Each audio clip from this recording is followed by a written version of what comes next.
Okey, ni dia resepi red velvet cookies.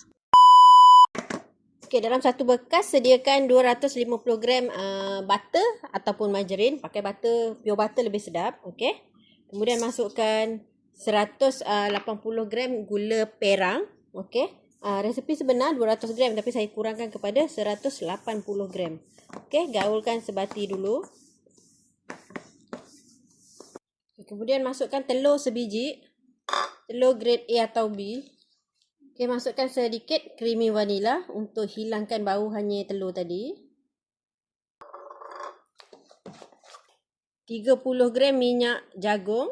Saya pakai minyak jagung Daisy. Kalau dah tak ada sangat, boleh pakai minyak masak. Tapi rasa kurang sikit lah kalau pakai minyak masak. Okey, gaulkan sebati. Okey, ni kita masukkan red velvet Emalco. Okay, kita masukkan lebih kurang dalam 15 gram.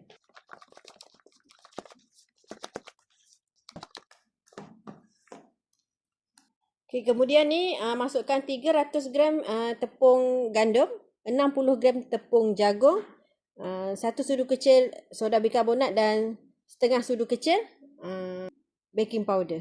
Okay, kemudian kita gaul lah. Gaul sampai dia semua sebati. Okay.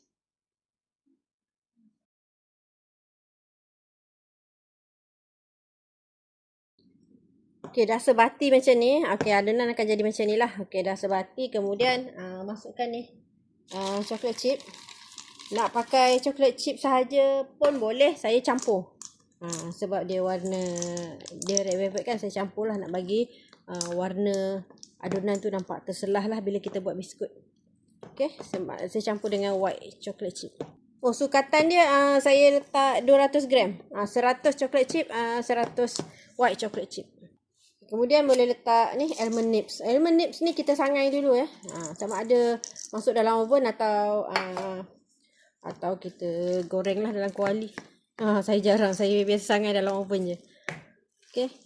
Optional. Kalau tak nak letak pun tak apa. Tapi nak sedap dia lebih rangup, letak lah. Okay. Dah siap macam ni adonan. Adonan tak terlalu cair. Kalau adonan cair tu yang bila kita pipe tu dia akan jadi lepeh. Penyek dan lepeh. Okay. Dah siap. Bolehlah masuk dalam piping bag. Atau korang nak sudukan terus pun boleh. Okay, macam ni. Ni kita punya adonan biskut red velvet. Okay, dah boleh masuk adonan dalam piping bag. Nak masukkan siap-siap terus pun boleh. Nak terus pipe pun boleh.